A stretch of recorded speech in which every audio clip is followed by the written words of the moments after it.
Hello friends, आज आम गोटे बहुत ही हेल्दी रेसिपी बनैबा जोटा कि समस्त को पसंद आसो और छोट पिला लंच बॉक्स रे देवाई बहुत ही बढ़िया ऑप्शन। ये जो मुनिका जोटा कि छोट पिला माने चोबेकी खाई पारंतिनी से मुनिका रू आज आम परोटा बनैबा जोटा कि बहुत ही हेल्दी होगा सहित टेस्टी हम पिला बहुत पसंद आसो। तो आम यही मुनिकार परोटा बनवाई मुझे नहीं मुनिका बा सजना छुई भी कहती या से मुनिका को नहीं जाइए बेसी पतला नेबानी टिके मोटा साइज्र नेबा जोड़ा कि रस भितर जो तार पल्प गुड़िक बहुत बढ़िया बाहर। ये देखो टिके मोटालिया मु मुनिका नहीं आम फिंगर साइज्र जमती आम तरकारी भजापी काटुना सेमती लंबा लंबा काटी नवा और तार केर गुड़िक जी बाहर ताकू आम बाहर कर नवा।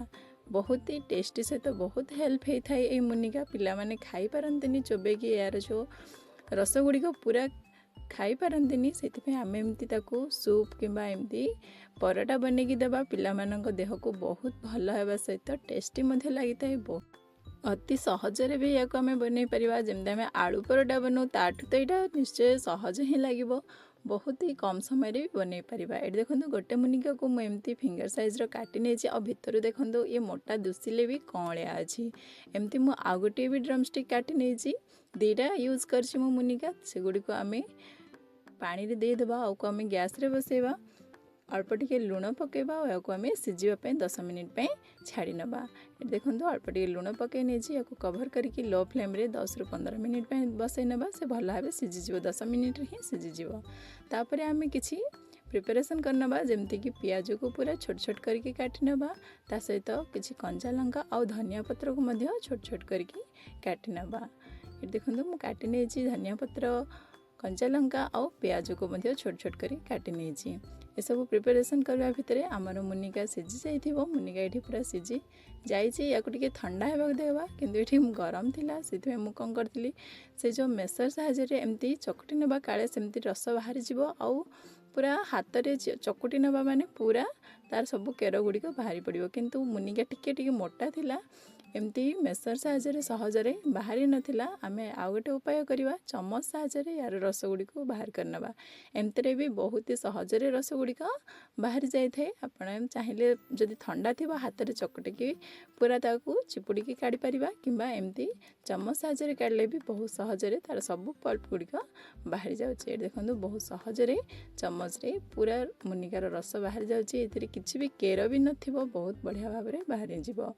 ये देखो सब जाक रस को मुझे काढ़ी नहीं या एमती टिके हाथ में मेस करनबा टिके समय जदि कौन सी केर कौन थी देखिए बाहर करनबा आउ एथिरे पकईदेवा बर्तमान आम अटा जोड़ा आम गहम अटा जोड़ा को आम रुटी करूँ से अटा को ये आम पकई नवा ता ऊपर देदेबा छोट छोट कटा होता पियाज छोट छोट कटा होता कंचा लंका आउ धनिया पत्र बहुत सारा धनिया पत्र देदेबा तापर एथिरे किछि मसला मिसाइबा जमती कि हलदी गुंड आधा चामच लंका गुंड आधा चामच आउ जीरा धनियार गुंड आधा चामच पकेबा और स्वाद अनुसार लुण पकेबा अल्प टिके जुआणी पकेबा जुआणी बदल में जीरा भी पकई पारे जुआणी रे बहुत बढ़िया बास्ना आसो स्वाद अनुसार लुण अल्प टिके पकेबा आधा चामच तापर ए सब को आम हाथ में गोलैकी चकटी नबा।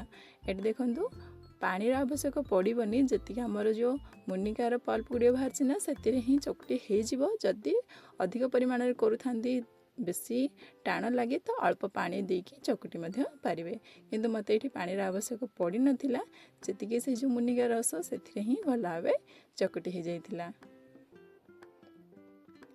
या भल भाव दलिकी आम हाथ में चकटी नबा जमती आम रुटी परोटा अटा चकटुना से ही कंसिस्टेंसी या आम भल भाव चकटी नबा। ये देखो आमर डोटी बनिकी रेडी हो जाइए या ऊपर देदेबा आम गोटे चामच तेल अल्प तेल देदेले ऊपर ड्राई हेनी पूरा स्मूथ बनिबो बहुत बढ़िया रहिबो। या आम 10 ରୁ 15 मिनिट रेस्ट छाड़देबा 10-15 मिनिट पर से गोटे गोटे पर्सन को नेबा आम जमती आम अटा गुला नौ सेमती नहीं कि आम जमी परोटा बेलू सेमती बेली नबा कौन से झंझट नहीं भितर आलू देकी गोल करके सब जमती आम करूना ताठू तो यहाँ बहुत ही सहज अच्छी और टेस्ट बहुत बढ़िया अच्छी।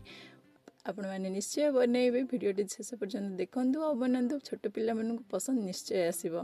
भितर अल्प टिके तेल देदेबा 2-3 ड्रप तेल पकई नबा आ जमती आम पराठा बेलू ठीक सेमती बेल नबा। एथिरे किछि कष्ट भी नहीं कि बनैबा भी किछि झंझट लागोनी। मुनिकाटा जल्दी सिझी मध्य जाए, बेसी समय भी लागेनी मुनिका सिझेबा पई।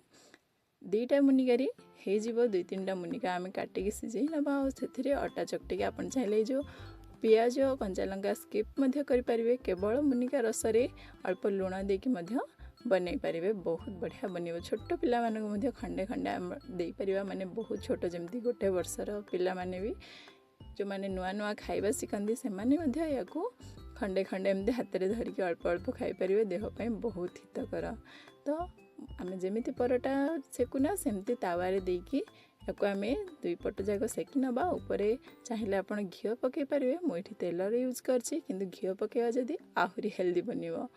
घी कि तेल देकी भल भाव 2 पट जाक सेकी नबा। हमर परोटा बनिकी रेडी हो जाइए। देखो बहुत सुंदर कलर सहित स्मूथ मजा बनिबो। स्कूल पिला मानकु टिफिन बॉक्स रे देबा ପାଇଁ बहुत बढ़िया ऑप्शन, बहुत लंबा समय पर्यंत स्मूथ मध्य बनी रहिबो। एई जो परोटाटी आपण माने बनांतु और पिला मानकु दियंतु, निजे भी खांतु, बहुत ही टेस्टी बनिबो। तो गोटे परोटा हेबा सहित आमे बाकी सब परोटा गुडी मध्य बनै नबा। गोटे गोटे करिकी सब गुडा देखंतु परफेक्ट बनिछि। याकू आपण माने दही सहित हो किंबा आचार सहित किंबा आलू भजा आलू तरकारी जोंथरे भी खाई पारबे, बहुत बढ़िया लागिबो। तो वीडियोटी आपण मानू किपरि लागिला कमेंट करी निश्चय जनइबे। भल लागिथिले लाइक करिवे, शेयर करिवे, चैनल टी को सब्सक्राइब निश्चय करिवे। देखा हेबो आ गोटे वीडियो रे आ गोटे नुआ रेसिपी सहित। रहुछि, नमस्कार।